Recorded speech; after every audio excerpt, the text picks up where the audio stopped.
Just give me a thumbs up. Great. So my name is Teniola Tayo. I am a member of the Abuja Hub of the Global Shapers community.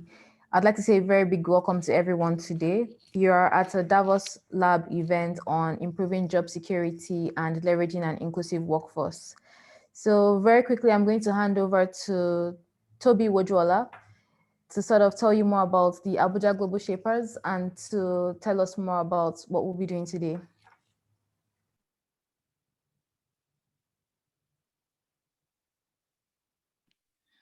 Hi, Tenny. Hi, everyone. It's good to see you. It's good to see everyone here.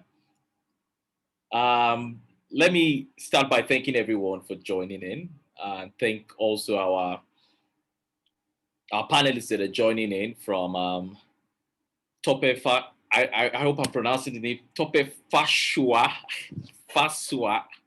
But I'm also tempted to say professor because I read a lot of your work on jobs, on the economy.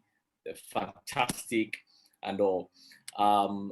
Also, Chioma, the executive director of TechHerNG, also an alumni of our community, and the former deputy curator of the Global Shapers community. Also, Mr. Olusola Owonikoko, who is the executive director of Stanforte Edge, and Zainab Haruna, the founder of Decipher Solutions, and of course our moderator, Teniola, who is an alumni of the London School of Economics, if I'm correct, and a consultant for the Institute for Security Studies, and of course, a global shaper. So what do we do generally in labs? We find solutions to problems. We cook up experiments. We conduct tests and what have you to make sure to find solutions. That is what really DAVOS Labs is all about. Getting the eggheads in the room to sit down and cook up solutions to the problems that surround us. The Abuja Global Shapers, first and foremost, is an initiative of the World Economic Forum. And what we simply are young people who are committed to driving change, driving positive change in our communities and around our world.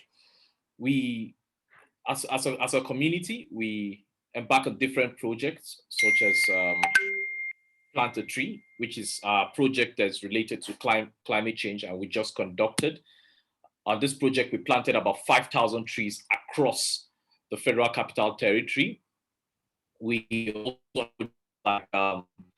our most recent project, which is the AGS Global Shaper, that's the Global Shapers and Nile University partnership, where we are mentoring 10 of their students, and inspiring them for employment and future job opportunities. Sorry, I said children, but young people. We also do events just like this one, but this particular event, which is the Davos Labs, is very special to us because it's happening all across the world. Various hubs like the Abuja hub are having labs to tackle and talk about solutions to the problems that have happened, that have been birthed by the pandemic.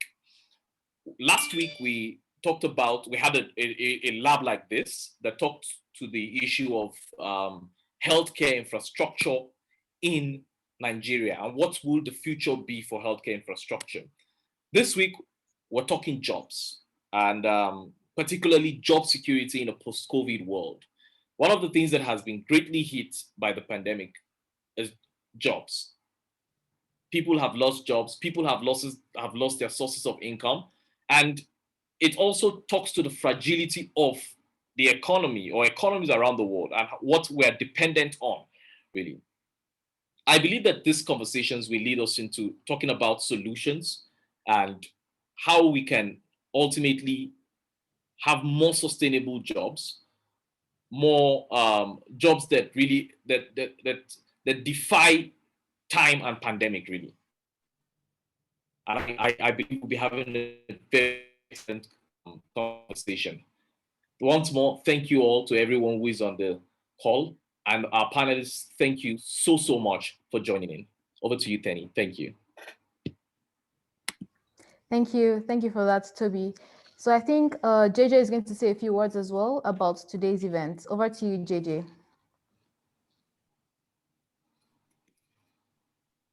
Thank you, Thank you. So,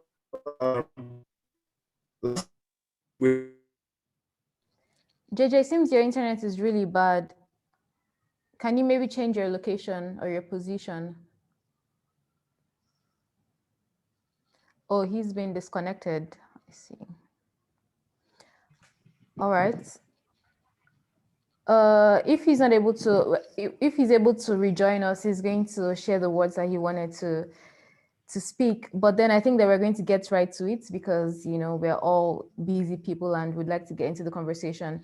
So yes, like Toby has said, today is a Davos Lab event on job security, but then more importantly on leveraging an inclusive workforce, you know, for the future of work. I'm going to introduce our excellent panel because we have an excellent panel of about 4 speakers that'll be tackling this topic even before we open the floor to everybody.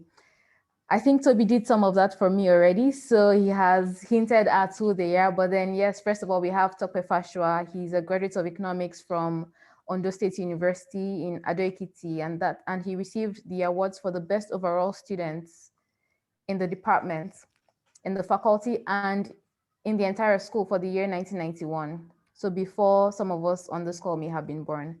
So Tope began a career in the Nigerian financial industry in 1992 up until 2005. So he had 13 years in banking, and it spanned from local banking to international operations and credit and marketing.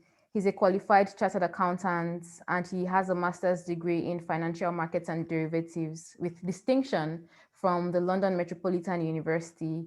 He also has a fellowship from the Institute of Chartered Accountants. I think that was in 2016, and he's a fellow of the Institute for Information Management and the Institute for Service Excellence and Good Governance. I mean, it's obvious that Tope is a high achiever and he's done a lot of things. He's actually currently rounding up a doctorate degree in public policy and administration at Walden University, USA, and is an alumnus of the leadership program of the London Business School, as well as a strategy program at the Harvard Business School. Tope, it's a pleasure to have you with us. I think that I cannot, skip the fact that you were a presidential candidate under the platform of Abundant Nigeria Renewal Party in the 2019 general elections. You're welcome. We're glad to have you with us. Next. Right, thank you very much. Tenny. Thank you very much, ladies and gentlemen. Yeah, I'd like to introduce our second speaker. Her name is Chioma Ageuegbo. Chioma's interests revolve around women, media, politics, and technology.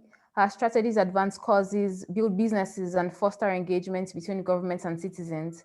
She's the founder of TechHerNG, as Toby had said earlier. And what she does is that, she's trying to demystify technology for women and applying tech solutions towards societal problems, especially as they affect women, which is always extremely important. So whether it is chaperoning, young first-time women politicians, or co-creating solutions for sexual and gender-based violence, or curating learning sessions on digital security and circumvention, Chioma believes that technology not applied is not useful. Chioma's foray into advocacy began in 2009 with the Light Up Nigeria movement, and since then she's functioned in leadership teams for campaigns such as Enough is Enough, Gen Voices, Occupy Nigeria, Bring Back Our Girls, Not Young to Run, and now State of Emergency GBV. She has a master's in social media and a first degree in mass communications. She has graced several podiums, including The Hague, the House of Lords in London, and across the continent. In recognition of her work with women and politics, she was an inaugural speaker at the Global Women Leaders Forum in Iceland in November 2018. She's an alumnus of the World Economic Forum's Global Shapers. So she used to be a part of the Abuja hub, but she's now an alumnus. And she served as a deputy curator as well as the communications director of our hub. Finally, she's an associate member of the Nigeria Leadership Initiative, a Commonwealth Associate Fellow, and a member of the Mo Ibrahim Foundation Now Generation Network. Chioma is a member of the Board of Trustees of Plan International Nigeria. Chioma, that's an excellent resume. We're really glad to have you with us. You're welcome. I'll move on to our next speaker, Olusola Owonikoko. Olusola is an international development practitioner and researcher. His work focuses on using information and communication technologies to promote development. He's the executive director of Stanforte Edge, an organization that is driving social inclusion, through technology.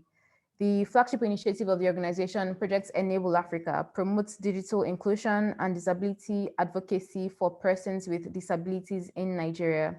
Previously, Olusola worked as a social performance consultant with a UK-based firm that manages the ESG portfolio of private and public sector funded projects across Africa. His latest research work is titled From Exclusion to Empowerment, the Role of ICT in Bridging the Disability Digital Divide. That's incredible. We're glad to have you on here because this is exactly what we'll be talking about.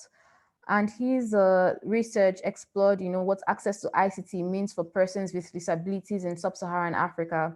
The research and several other documentaries that he has produced have been screened and presented at international conferences, including at the International AID Conference, UN Women Conference in Durban, and a couple of other conferences, including the UN General Assembly in 2019. He has a master's degree from the University of Sussex in Globalization, Business and Development. Is a recipient of several awards and fellowships, including the Mandela Washington, Fellowship. He is an IDS scholar from the UK, and he is currently the president of the Carrington Youth Fellowship Alumni Network of the consulates of the US Consulate in Lagos. It's a real pleasure to have you with us, Olusola. You're welcome to this conversation. And finally, we have Zainab Haruna. Zainab is a development practitioner as well. She has worked for the past 8 years to initiate and implement projects on youth and women empowerment. In 2012, Zainab founded Decipher Solutions, a youth-focused social enterprise in Nigeria. And in 2018, she set up Soup and Stew, a community initiative to support poor women in underserved communities. So that's a very marginalized group. Zainab is the editor of the In Her Words anthology, a collection of essays and stories to document the perspectives and lived experiences of African women on gender equality. She's a One Young World ambassador, a TEDx speaker, co-founder of IdeaCon Africa, and two-term deputy president of the Standard Bank Africa Chairman Scholarship Alumni Network. She has served as a judge for the Holt Prize, which was in 2019, and in 2020, she was on the judging panel for the Next Economic Impact Awards, hosted by Nine. She has also served as a member of the local organizing committee for the Dear Africa Conference, which is a youth conference that tries to promote innovation in young Africans across the continent. She was appointed by the Federal Ministry of Youth and Sports as a member of the focal group for the Nigerian Youth Investment Fund just last year. And it's a fund that the ministry has set up to support youth entrepreneurship in Nigeria. At the moment, she is a program director at Step Up Nigeria, where she provides technical support and oversees program implementation spanning multiple states in the country. Zainab is motivated to build enabling systems for women and youths to thrive and seek opportunities and platforms to work with highly skilled teams in making valuable contributions towards tackling development issues.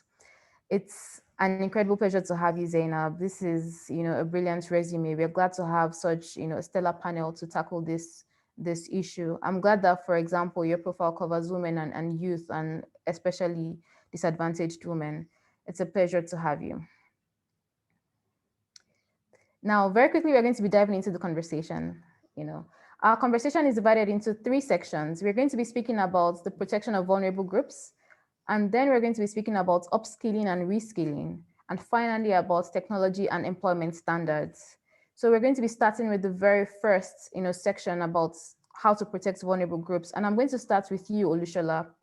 What are the barriers that stop vulnerable groups? And for the category vulnerable groups can be very wide, but then in the terms of this conversation, we're talking about women, we're talking about people with disabilities, we're even also talking about IDPs because they're one of the most vulnerable groups that we have in Nigeria at the moment. So what are the barriers that you think are stopping them from achieving decent work in Nigeria? All right, thank you so much for the opportunity to be here. And I appreciate the fact that you mentioned what we are talking about when we mention vulnerable group, because I think it's also a wide category. So talking about access to job for vulnerable groups would be incomplete if we don't backtrack it a little to talk about how vulnerable groups are also prepared for job opportunities. And that is one of the discoveries we have made in our work at Project Enable Africa. So we are actively seeking job opportunities for persons with disabilities. But then we realize that even when employers are willing to give persons with disabilities job opportunities, there's still that huge skill gap. And that has taken us back to what we now focus more on, which is the skill, the upskilling part of it, because it is a two-way street. There's a demand part, there's a supply part. And there's no way we can fault the supply part, demand part alone without also talking about the supply part. And that brings us to the question of our educational system, how educational system inclusive of that particular community in terms of getting them ready, for the world of work, not just, for the work of today, but of course the future of work as we know it. But even more importantly, the alternative programs that we have. So we know that for so many people, irrespective of their level of vulnerability, school might not be adequately positioning us for job opportunities. So there are so many other alternative programs like, skill enhancement program, digital program, and all of those. But the question is, how inclusive and accessible are those for persons with disabilities, for women, and those in, IDP camps, those categories that you mentioned.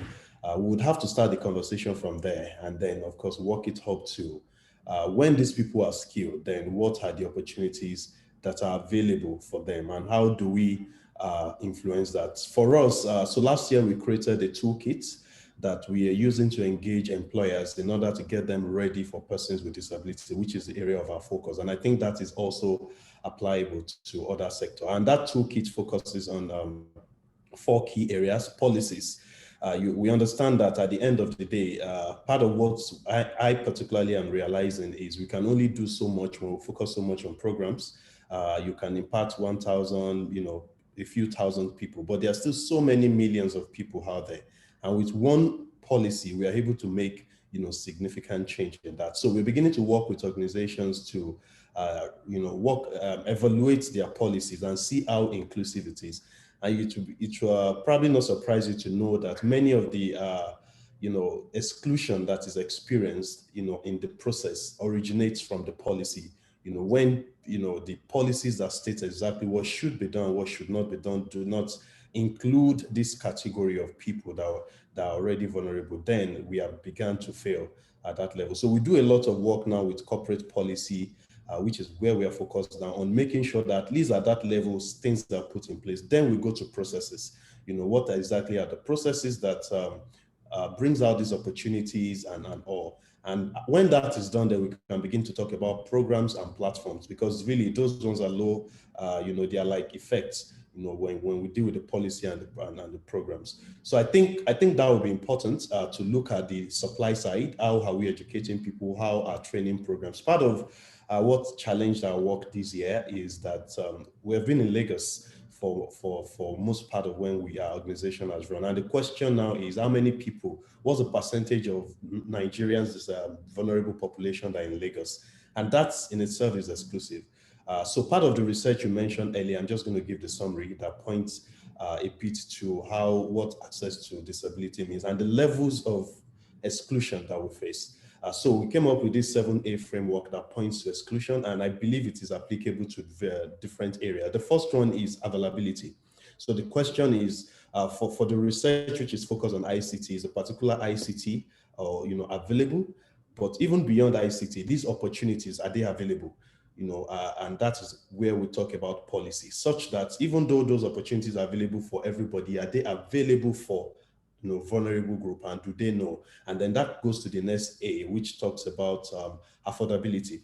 And affordability can mean a lot of things. For ICT, the average cost of a phone that has a screen reader would be around $200 and what is the income of the average Nigeria, per month, and yet you want a person with visual impairment to write JAMP, to write all of those things that position them for job opportunities. So moving on from affordability, and of course that is important given the poverty reports that has been said about Nigeria and so many other countries around there. So moving from affordability is awareness. Do people know about these opportunities? When we walk and talk and get to people, many people don't even know about some of these opportunities that exist. And there's this saying that the poverty of information, when people don't know, then the opportunities are automatically limited. And that is very important that we tackle, especially those in rural communities. I mean, those of us who stay in the big cities are a little bit advantaged, but 2-3 big cities in Nigeria is just really less than 10% of our population, and there's a lot of work. And then the next one, I'm trying to rush through this so I don't take too much time.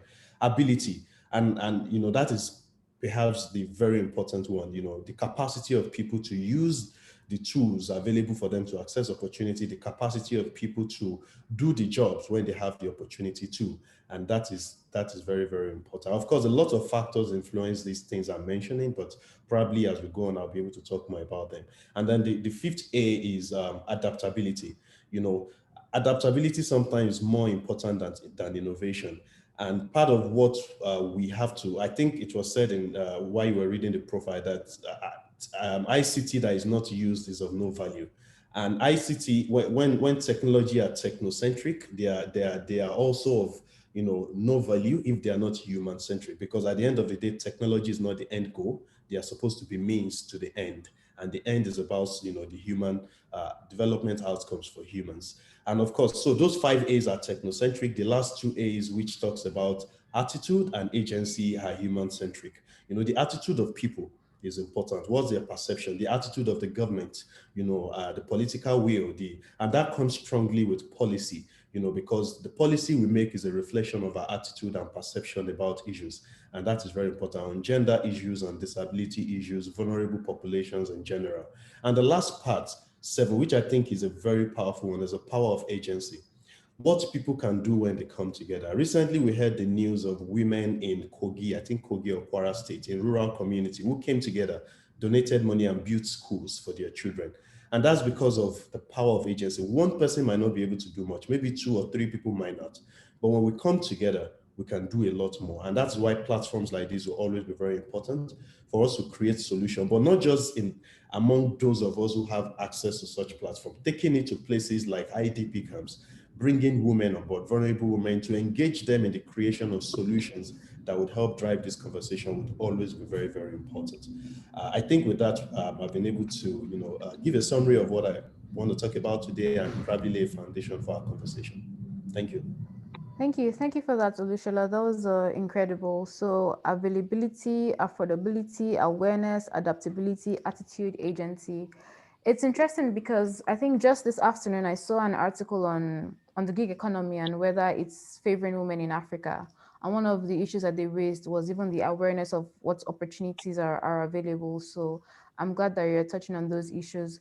I'd like to come to you now, Zainab, just building on what Olusola has said, because he tends to work a bit more with, say, people with disability, but then you work more with women and, if you can use the term poor women or disadvantaged women. I agree with the statement that no one is poor, but people are impoverished by their societies or the things that are around them. So you work a lot with impoverished women. What do you think can be done to protect them, even as they try to engage more, participate more in the workforce or in the job economy, because they're literally more vulnerable. They can be taken advantage of very easily. So from the work that you've done, what do you think can be done from a policy perspective and from a practical perspective to protect these groups? Thanks, Tenny. I thought Olusola's response was really brilliant because it sort of like covered the whole spectrum, touched on a lot of stuff. So for being on ground and actually working with women directly, I think you see that it's really a combination of different things, right?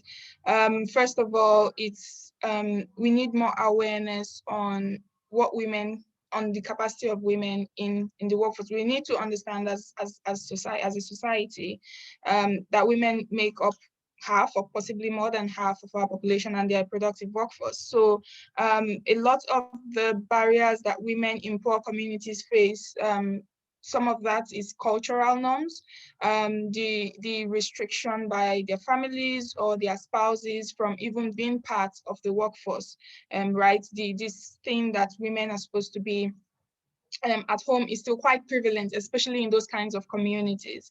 And so a lot of the work that I do currently is with widows. And usually what I say is that everything is an emergency for these women, right? So they all first don't have the education, because I mean, they are living in poor communities, they've lived in poor communities all their lives. So most of them are not educated, they cannot read, they cannot write, they don't have skill sets, right? So they don't have any sort of formal education, they've not been through, you know, the four walls of his classroom before. So that also puts their economic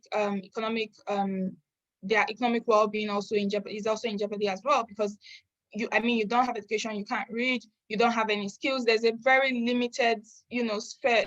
There's a very limited space in terms of what you can actually do to earn money for yourself. You're not employable you can't get a decent job, right? Because you don't have the skill sets, you don't have the education.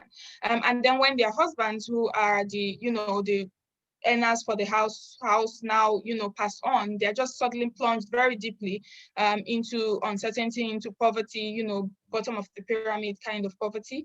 And so it's going to take different things. One is going to take a lot more awareness and advocacy around gender issues, how we see women and how we equip women who are in our societies. And it's going to take a lot of grassroots movement to do this. I mean, in more advanced circles, more educated circles, we're slowly approaching and we're slowly getting where we know that women are capable and women can contribute. But in poorer communities, there's still a lot of, you know, there's still that big lack of awareness, and that's, you see a majority of them work in the informal economy, right? Where their earnings are, you know, not very much. So we need that, we need the advocacy, we need the awareness.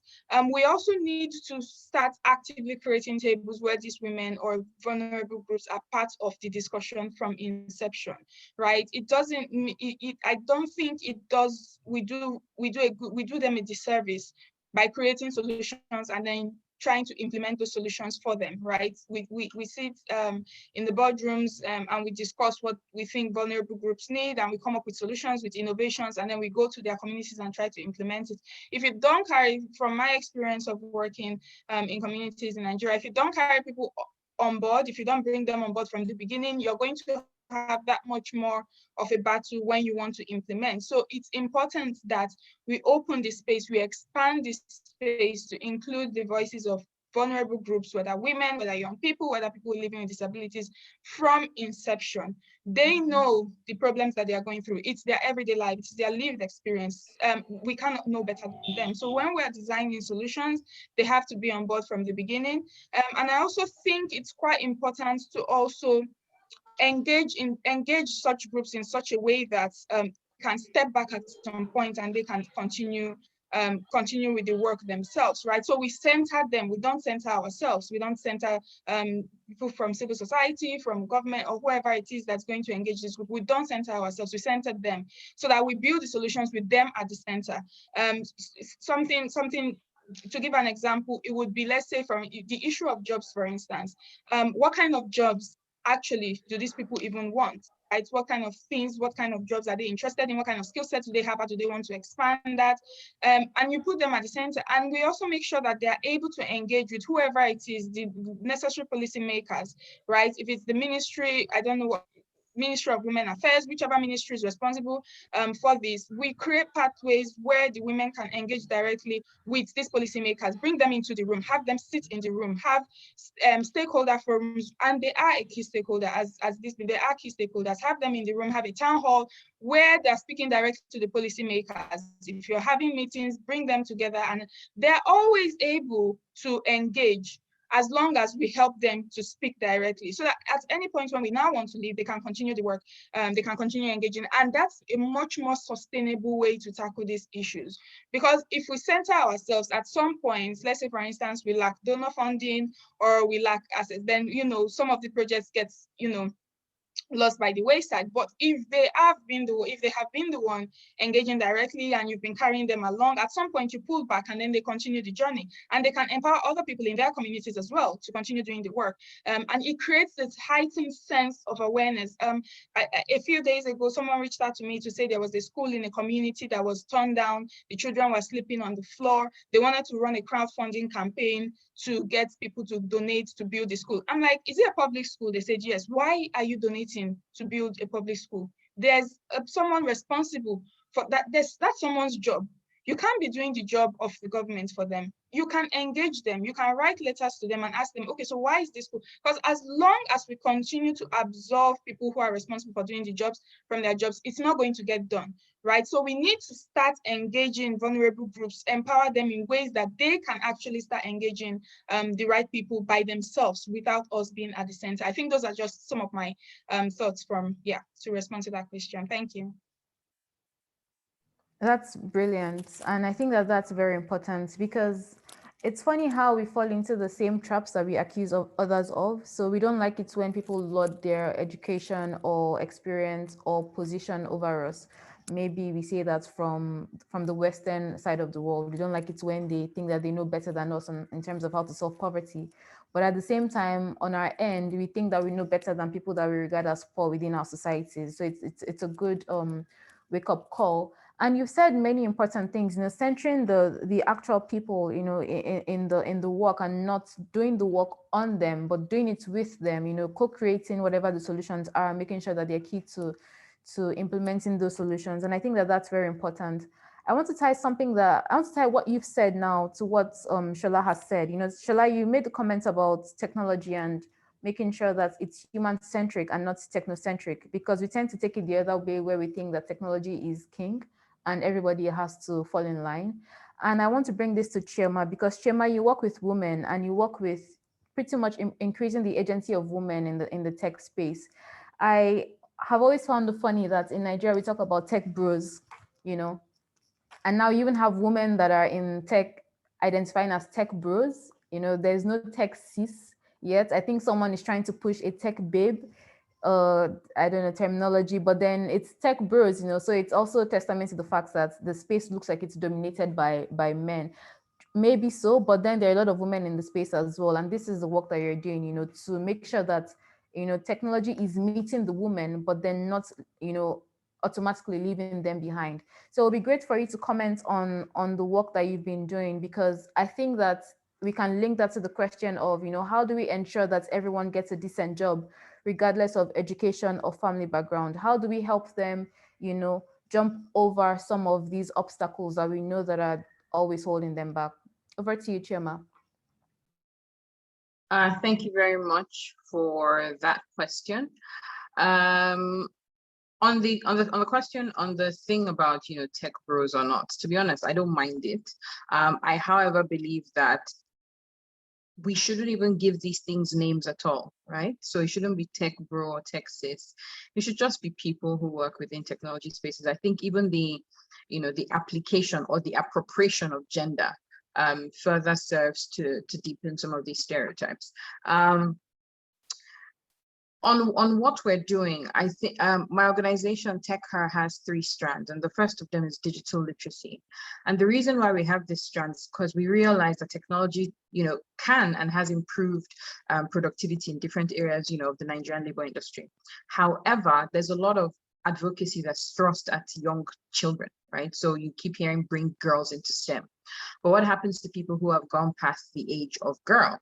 Right, so there's an entire class of people, and if you look at education statistics in the country and see that a lot of the disenfranchised people as far as education are concerned are girls, you realize that, again, look at our literacy numbers, you realize that the most young women are uneducated, varying degrees of illiteracy. And so our digital literacy strand focuses mainly on young women, and we're not trying to to borrow the phrase, we're not trying to turn them into tech bros. What we're trying to do is to show them the simple ways that technology can enhance their lives. So just make it a little easier. So how can you add, just a bit of technology to the work that you're doing? And this is because at the age that we meet them, a lot of them have already formed, their notions. They've decided what they want to do. So we're not, as we're teaching them anything that's brand new. We're just adding on to what they're already doing, because this is the best way, or this is one of the most efficient ways to ensure retention. One of the things we're really keen on is retention. The second strand of our work focuses on community, and I'm a very big fan of just bringing women together. I believe that women, and there was something on Twitter yesterday about women being able to bond, cooking food with firewood and stuff like that. But I'm a big advocate of just having women come together in spaces where they don't have to do anything, because we're almost always coming together to do something, to go out on the streets, to protest, to solve a problem, to cook, to be this, that, or the other to everyone. And so one of the things we do at TechHer is to bring women together just to be, right? And we have drinks, we have, bites to eat, and they talk about everything and anything. And it could be like digital security, it could be self-improvement tips, it could just be inanities as well. The final strand, which is what we've become known for, is application of technology to problems as they concern women. And we've isolated two main problems. The first of them is sexual and gender-based violence, and the second of them is politics, or increasing political participation. And I think that over the last few years, we've built a kind of like decent portfolio of work across these three, or across these three strands. And we're consciously and always looking for, newer ways to apply ourselves, or newer challenges to take up. We've just signed a document with Nasarawa State University to run an entire digital literacy program for the school that should start in the second quarter of the year, and I'm inviting people who want to volunteer for that, to reach out, because it's going to be like one of our biggest projects, just taking on the entire state university. So for us, it's how do we increase, the question I'm always trying to answer is, how do we increase productivity of women just with a little bit of technology added, nothing to overwhelm them, right? And I think sometimes it's not everyone will have the opportunity or the privilege, because it is a privilege, to learn how to code in their 20s or 30s. At this point, people are trying to provide either for people they have at home, or at least just trying to stay, keep their heads above water. So for us, it just remains, how do we continue to add on in little bits and in little bits and in little bits? Thank you. Thank you for that, Chioma. It reminds me of my undergrad days and how technology was defined to us in class. I remember that the lecturer asked us, what is technology? And everyone was talking about ICT, more or less. And then he said, no, technology is just finding a better way to do things, literally. And that's exactly what you're doing, showing women how, the different ways that they can add technology to their lives and to their activities, and just improving their outcomes. I think that that's brilliant and that's incredible. What I'm hearing from speaking to the three of you is that because of maybe your positionality and maybe your experiences, but just also getting a strong sense of empathy, your approach to these issues are very different. So I'm seeing that it's very human-centric, just like Olusola said, it's putting the person first, and what does the person need? And that's what you're now trying to provide. Not just deciding what you think the person needs. So not deciding that everybody in Nigeria needs to know how to code and then, shoving coding down their throats. No, it's realizing that everyone is at different levels and they need different things, and, trying to meet them at the point of their need. And that's what technology is supposed to be good for. And I think that that's very, very important. I'm going to be coming over to you now, Tope. So you're an economist, and economists have, taken a lot of flack, or gotten a lot of flack on the internet, over the last couple of months, or I would say since last year, when the pandemic started, and then when Black Lives Matter started. There was the idea that, economists, yes, are putting the economic units at the center of everything that they're doing, rather than human beings. So it's in pursuit of GDP, in pursuit of growth, rather than in pursuit of improving the lives of people. And that they're sometimes very agnostic to some of the realities that exist in the lives of people, and some of the implications of the things that they're pushing for in pursuit of growth. And I think that some good examples are, we like to talk about Trumpism in the US, and about Brexit. So it's about the people fighting back, people trying to correct an anomaly in the system that has come from, this pursuit of growth and just, that economic unit, the almighty GDP. And I'd like to ask you this question, so technology and automation have had impact on unemployment standards and how protection is designed and how it's conceptualized, but also how it can be leveraged. We've seen the consequences of not properly, protecting citizens from the impact of automation. Something that people don't know very much is that in the US, for example, some of the areas that are more disadvantaged were areas that suffered from import exposure to China. So there was a real thing that happened where industries moved from the US to China, and then it led to some increase in unemployment, or some people lost their jobs. And we see that can even lead to social unrest. So how do we make sure that the impact of technology and automation does not affect jobs or the provision of good jobs, but rather can be leveraged to improve jobs? And how do we make sure that the employment standards and the regulations for protection are putting people at the center of development and not the economic units in the form of GDP? Over to you, Tope. Okay, thank you. Thank you, gents and ladies, for inviting me here.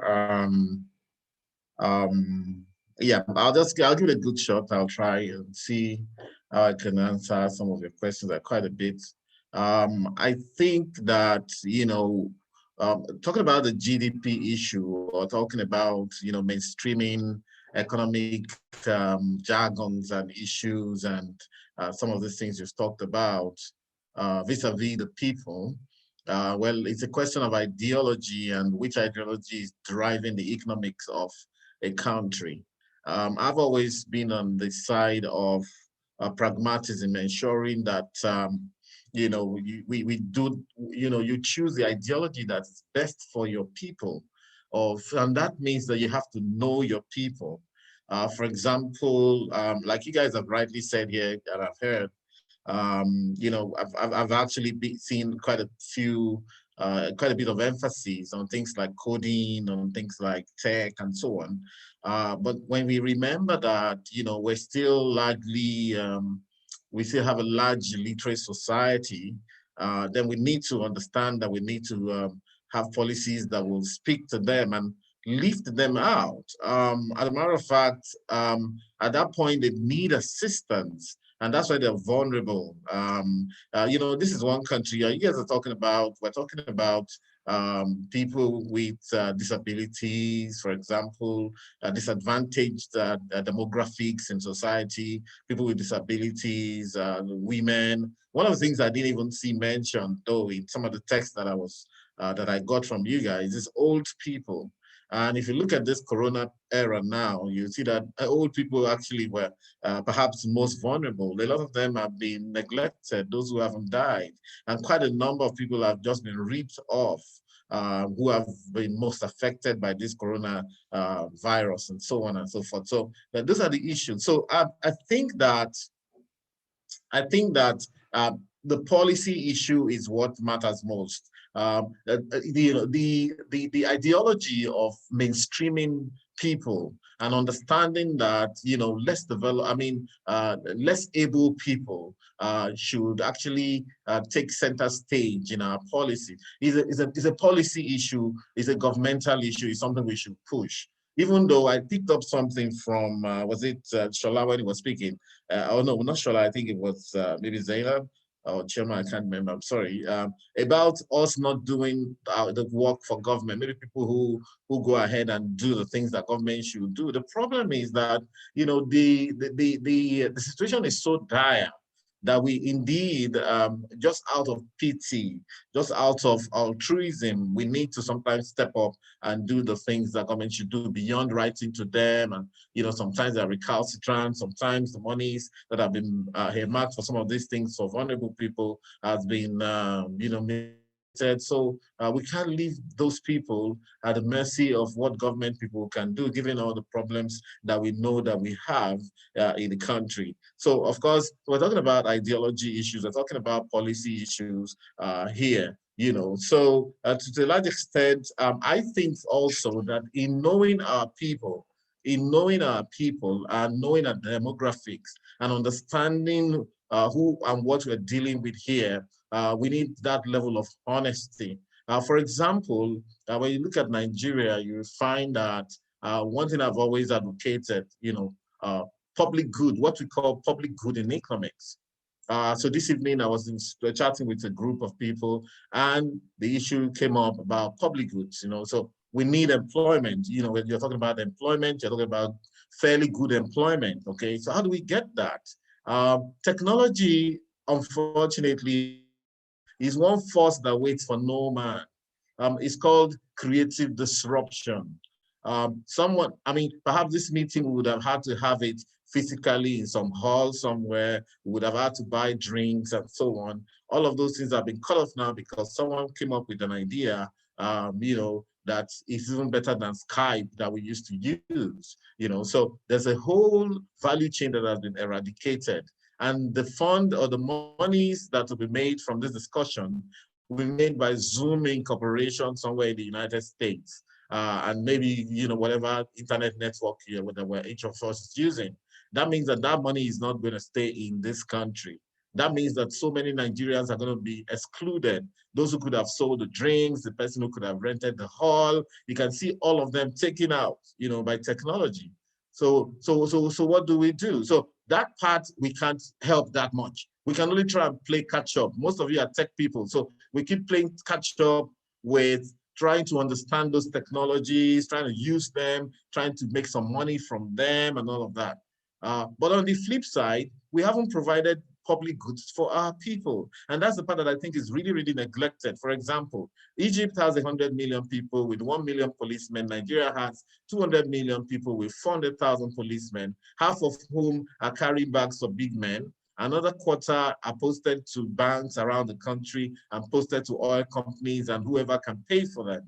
So you have about 70,000 policemen. The last time I checked, policing 100 million people, 200 million people, less the big people amongst us who are maybe less than 1 million. And that tells you that, then you now have insecurity. And when you have insecurity, you can't have investment, whether local or domestic investment is not coming in. And when that is not coming in, then you can't create the jobs that will actually keep the people. You see how? So you have a vicious cycle of inefficiency, unemployment, poverty, and everything bad in the books. So we need to refocus on public goods. The difference between us and many of the countries that we admire abroad is actually this public goods that I'm talking about. I spoke with this group at length about the environmental sector alone. And what we could do with the environmental sector, for example. I believe that we could actually do 2 million jobs in the environmental sector, thinking about environmental sustainability alone. And of course, technology could assist us, but the stuff that people could do, to add value. For example, if I was in government, I probably would not be very quick to just put cash in people's accounts, and call it incentive or call it palliatives. I probably will think about what can they do to earn that 10,000 naira to perhaps to make society better. The difference between our society and the ones we travel to and admire is just that we're kind of disorganized. So how can we, and then you cannot organize the country except you use the people in the country to organize the country. Luckily for us, we have a huge youth bulge, meaning we have energetic people who should be doing the work. Okay, so it's just about the kind of ideology that we're coming with to the table to assist ourselves and to solve these problems. And so, and then please, one thing I need to quickly mention, a sociological angle to this discussion. Because one of the biggest challenge of people who are vulnerable to get jobs is actually the culture. Many of you here listening to me are young people, so you may not actually understand how that works perhaps, but it's still there. There's a thread that runs through it all. When people believe that someone has a disability because of some sin that they committed in the other world, or people who believe, there are still men who believe that women should not be leaders, or women should not do some kind of work. They look down on women, they look down on vulnerable people, they look down on people with disabilities. So these are some sociological factors that we need to come against big time, because that is how people are excluded. At some point in policy circles, they evolved this idea that big companies or quoted companies should have a quota and try and employ even people with disabilities from time to time, and then they report that in their annual accounts and say, oh, we employed 2 or 3 vulnerable people and all that stuff, you know. And of course, recently there's been a push in corporate governance circles where they noted that the more women you have in your board, the better the decisions you take. It's scientific that when it's just men in the board, they tend to take rash decisions and all of that stuff. So these are some of the things that we need to look at going forward. Thank you. All right, thank you so much. Thank you so much for that, Tope. I put in the chat that if we had questions, we could put them in the chat box just there if you have questions for anyone on the panel.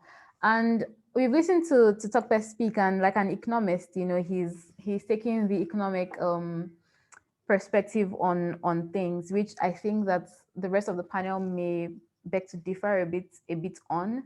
And this idea of technology as, you know, something that waits for no man. And if we say technology waits for no man, you know, so who is in charge of technology, or who is technology there for? The same way we say that we are slaves to money, but then money was created to make our societies better. So, you know, just remembering that at the end of the day, it's about human beings and not about the economic unit or about technology, about anything. But then the points that Tope has made have been very well noted. I wonder if Shola, you would want to comment on some of the things that Tope has said. You know, for example, I feel like you may have disagreed with some of it. Oh, well, not necessarily disagree. I don't think I disagree. But I think the bottom line is to say that economic development is not the same thing as development outcomes. You know, when you look at a country like Nigeria, and that's the issue with words like GDP, like poverty, you know, what poverty mean is different. So I was once in my hometown, people didn't have money, but they were not poor per se. And you know, some of this definition, I think we would have to reconstruct. And that points back to what Tope said, that we have to understand our people, define our own terms, and build our own policies using those terms, right? So when the research that Nigeria is now home to the poorest people in the world came out, I was at IDS studying. And part of what I took my colleagues on was the fact that Nigeria is not as poor as they think. And that's a fact. It's just that, I think Zainab mentioned, people are not as poor as the news is painting. It's just that the environment is, you know, the factor that is making people look poor. That being said, we should also note the fact that production factor is an important thing. You know, part of the example he gave is that the cost would have incurred and spent, you know, around there, and the money circulates here is finding its way to the US and all of, and that's probably why Naira will keep falling. That's why unemployment might keep rising, because essentially we are not producing, right? We are not creating things, right? And the way money is no matter how much coming as aid to Africa, it will go back, because there are structures and mechanisms to draw back those funds. And not just financial production, capacity, technological capacity, human capacity. Why are people migrating? And it's all because wherever the production point for opportunities, for, you know, capabilities and all, resources will naturally move there. And I'm saying all of that to say that two important points, and then I'll just leave the floor. The first one is to say that the structure of our educational system would never produce what we need to compete globally. You know, our education is still structured for the, you know, agricultural or industrial age, where people do not necessarily need to take initiative. It's just garbage in, garbage out. That's why you are required to cram in school pass, and some lecturers will fault you if you cannot cram and, you know, return it. But the world has moved ahead. The future of work we talk about is not necessarily any big deal, but a world that is changing as fast as the technology that is being created per time, right? And that is very important. So I think that's the first point. The second point is to say that it will take us years. You know, some of these things are not magic. The countries leading in technological advancement and all, they've set a lot of things in motion systematically that upon which they're able to build the progress they are measuring. Unfortunately, we are not there yet. We have not even started building. But the good thing, however, is technology on one hand might be able to equalize our access to opportunities, because our education is now globalized, right? So you can be here and study. That's true. Thank However, access Shala, to that I need global to bring, platform. sorry, I need to bring Chioma and Zainab into this just so that we don't run out of time. But thank you so much. I understand the direction that you were going in, and it's answering the question of how do we use technology to improve livelihoods rather than disadvantage livelihoods. So Chioma, let me start with Zainab, and then we'll go to Chioma. This idea of people getting left out. So we had the pandemic that started, and a lot of the marginal groups, so people that were working in service jobs, they were more at risk because they had to keep on going to work. Meanwhile, those people in the knowledge economy could work from home. And then a lot of the gains that happened last year were very unevenly distributed because you had people like Jeff Bezos and the rest increasing their incomes by, I don't even know how much. They earned a lot of money last year from the pandemic that everyone else suffered from. So what would you say, like speaking to everyone in the room now, because I know that we all have different ideologies, just like Tope said, different ways that we see the world, but how would you encourage us to begin to see the world rather from people, from the eyes of people? There's a reason why we didn't mention old people in our concepts, because none of us were close to that age, and it just shows how short-sighted we can be if we don't make the effort to expand our horizons. So can you just tell us, what was your own path to becoming this empathetic to groups that you may not belong to, and how can we have the same approach as individuals?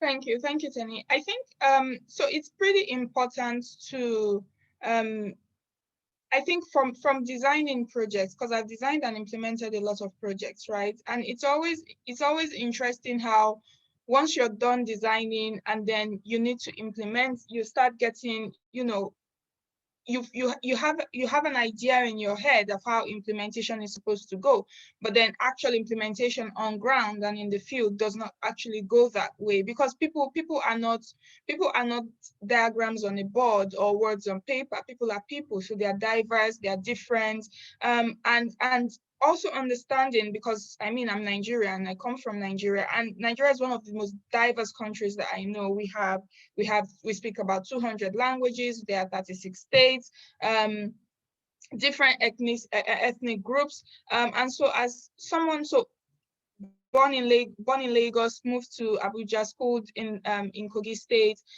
did projects in the Southwest, in the Southeast, just all over Nigeria. You get to meet different people, and perspectives it's always interesting to see perspectives of people, and so it's important. So as I feel like as we do our job, of course, it's all a learning process, right? We can't say we've gotten to this point where we're properly objective about the issues that people face or the problems that people are going through. But if we understand that we all live with a blind spot, right, whether we know it or not, if Tope hadn't mentioned it, it hadn't occurred to me that, we had left out older people. And that's important because even during the pandemic, I did projects targeted at poor women, but like younger women. But a friend of mine did the same project, but targeted at the seniors, like 60s and above, age 60 and above, because for them it's worse, right? They don't even have the energy to come out to actually even go around and look for something. They are completely at the mercy of the help from families and friends, and they're at home doing nothing. Same thing with people living with disabilities as well. So it's important to always understand that we all exist with a blind spot, and to sort of approach things with openness, not thinking, oh, I think this is the way it should be done, but actually listening to people. When you get that feedback, always be willing to iterate. So if you get the feedback, you're like, oh, I actually thought it was supposed to be this way, but from what you've told me, I'm going to go back to the drawing board and sort of design with you. And the process is much faster if we, like I said, we keep bringing people in from inception, right? You design with people, not for people. I think that's also particularly key. Yeah, thank you so much, Zainab, for that. And Chioma, now, listening to all of this, we've listened to everybody, we've listened to Tope, and we've heard, different sides of the debates. You mentioned 3 streams that TechHerNG works on, and I'm very interested in the first one because I think that it ties everything that we're saying together, so taking technology to the women, trying to meet them where they are. I'd like you to comment on your experience so far with that. What have been the main challenges, and what would you, if you had a government that was trying to do something like that, so a government that was trying to put the people before the technology and, thinking more like we're not just going to focus on these tech bros. You said we shouldn't use that term, but then these guys that are bringing in millions, we have a majority of the population that are on a different level and have different needs. And we want to go meet them, where they are, even if we don't want to just give them money, but then we want to give them exactly what they need to be able to improve their livelihoods. What would you take away from your experiences to share with, say, a government? Over to Thank you very much for that question. I think one of the first things to note is that people who work in tech are they're not exactly asking government for money, right? They're not asking government to come and invest. All they're saying is get out of our way, right? And if you don't understand something, ask, don't scatter it. If you look at the ban on crypto, and I know that Fali, former curator, held a conversation on Spaces, on Twitter Spaces this morning, and talking about, these bans and how the government tends to, as it were, cancel things they don't understand in the name of regulation. And so what I think everyone's asking for, and this doesn't just have to do with technology, but it's just, is your regulation enabling or is it shutting down, right? Because, and I guess it's also the incoherence of government on some level, because you have the outright ban, and then you have the vice president saying things like, oh, we shouldn't ban things, or we shouldn't act out of fear. We should look at protecting people. So something you said was really special to me, which was, putting the people first, right? Because if we're putting people first, we won't run off to, San Francisco and have all of those conversations, but then come back to Nigeria and young people cannot move around safely with laptops and phones. Because once a policeman sees a young person with a phone, he assumes this person is an armed robber, and if I can't extort them, I'm going to kill them. That's not how you move any sector of the economy forward, technology or otherwise. But as far as women are concerned, your question was, another chunk of your question was also about the response that we've seen. And I'm going to be very honest to say that we've learned as we went along. When we first started TechHer, women said, we would always ask the question, what do you want to learn? And women at some point said they wanted to learn how to code. And I just felt excited. Oh, we have the opportunity to put on coding classes, right? So we organized these coding classes, and a shaper, Dimba Kalu, actually worked with some of his colleagues then to actually train these women over 8 weeks. Right, so Dimba and a couple of his friends trained the women over 8 weeks on how to code. And another friend of mine, Damilola Olawale of Sprout, taught them web development. As a matter of fact, we got free hosting and free domains from Google Host back then. But when these women finished learning how to code, because there was nothing to apply it to, like 1 year after, I asked them, and all of them were creating like pages here and there. So they actually picked up some skill after the 8 weeks. We started with 36 women, ended with about 24 or so. And you asked them after the, 1 year after, and nobody remembered what they'd learned, and so for me, it was almost like, I took it two ways. First of all, it was a waste of the goodwill, because we got the space for free, we got the trainers for free, but there was a huge investment in time and resources and all of those types of things, and even in data, right, which is what they used to learn. But the other thing was that it taught us this, it kind of like ingrained this philosophy we have now about the application of technology. So if you don't have a thing you're putting it towards, then I'm not going to invest in it. Which is why, for instance, this work that we're about to do with, Nasarawa State University, we're putting out a survey, simple survey that just asks them, what do you want to learn? What are you going to do with it? And we have like a spectrum of things that they can pick from, to learn. And so for us, there's been some learning, there's been some growth. We're not just, randomly organizing coding classes all over the place because we want people to learn how to code. We're asking the question, what will this do for you? And so across, the time we've spent, people have given us various answers, right? Some people have wanted to learn photography. So people have wanted to learn digital marketing, content creation, and all of those types of things. And depending on which partner we're working with, we've done those types of things. And something you've said is actually something I'm going to take away about, your undergrad and the question, what is technology, right? And it's just the efficient delivery of a thing that you already wanted to do. So that's kind of where we are. And it's also like, for instance, women who want to run for office. I remember a woman in one of the northern states telling me she couldn't have her poster. She was going to run for deputy governor, one of the smaller parties. And she said she couldn't have her poster on the same poster as a man because she's unmarried, and it was haram. It wasn't allowed. And so she was saying to me that, how will people vote for me if they don't even know my face? right? So we had to do a lot of work around, okay, here are some creative ways to have posters around, here are some creative ways to use your social media. There was another young lady who put out something on Twitter, which to her mind was saying, I'm available to serve you people, right? But the interpretation of her content sounded like she was available. So lose. And she was a northern lady.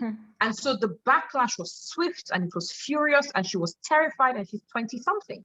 So being able to stand in the gap and be able to kind of just like educate young, especially first time aspirants on how to use technology, how to take into context, you know, the nuances and all of the pitfalls and those types of things is really special and falls under work that I'm really, really excited about. That's amazing. You know, I feel like I could listen to you guys forever, but then we're just a bit over schedule. So I want to thank everyone. Thank you so much, Tope, for your insights and for that, you know, anchoring of the conversation. Thank you, Chioma. Thank you, Zainab. Thank you, Olusola.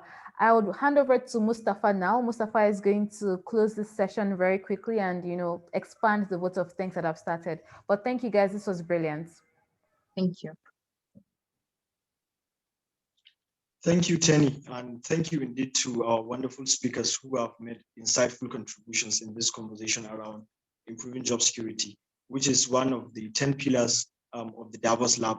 But I mean, it's so exciting that our speakers touched almost on all the pillars of the Davos Lab, and these are conversations that would have been underway, but it's more like we have discussed all of them because they include digital access, digital literacy, net zero, emission conscious consumerism, future of politics, public safety, public health, and mental health. Because I could remember how, for instance, Owonikoko talked about initiatives they are doing to help people with disabilities and other vulnerable groups get jobs. He centered his comments on the basis of availability, affordability, aptitude, awareness, and agency. And Zainab also made a very, very important point about the need for us to understand that certain responsibilities are for governments and for governments alone.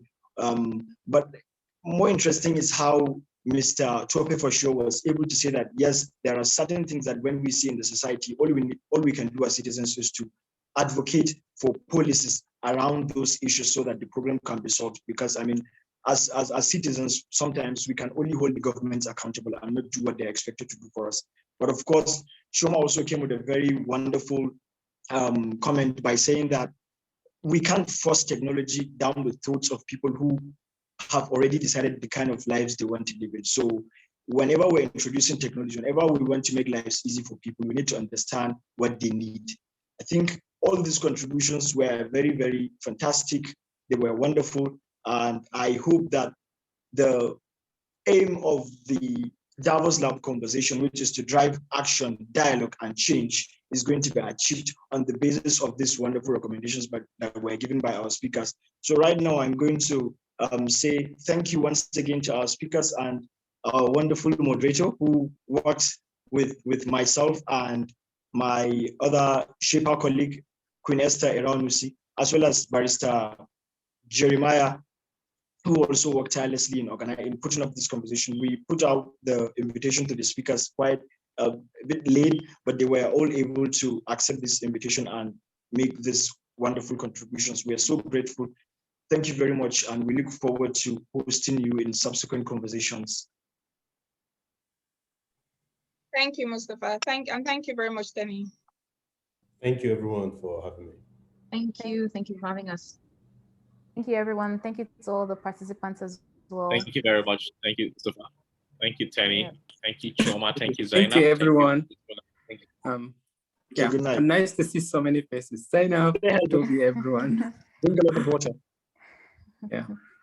Great I hope everyone discussion. has pleasant evenings. Thank you.